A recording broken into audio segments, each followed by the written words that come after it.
La Denusa es un proyecto que está financiado por la Cátedra UNESCO de la Universitat de Valencia con el objetivo de trasladar a la sociedad, en este caso y basada principalmente en el estudiantado universitario,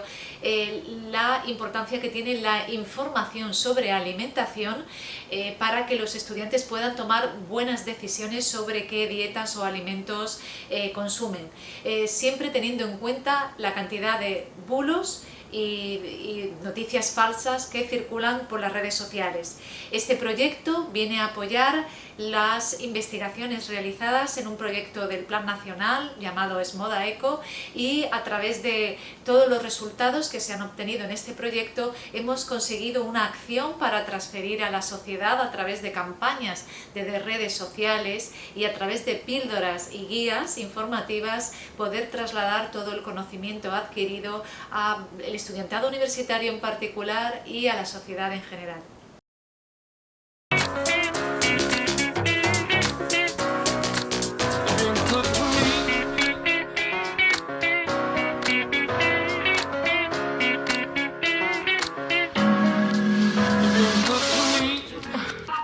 Yes, sir. Yeah, you've been good to me.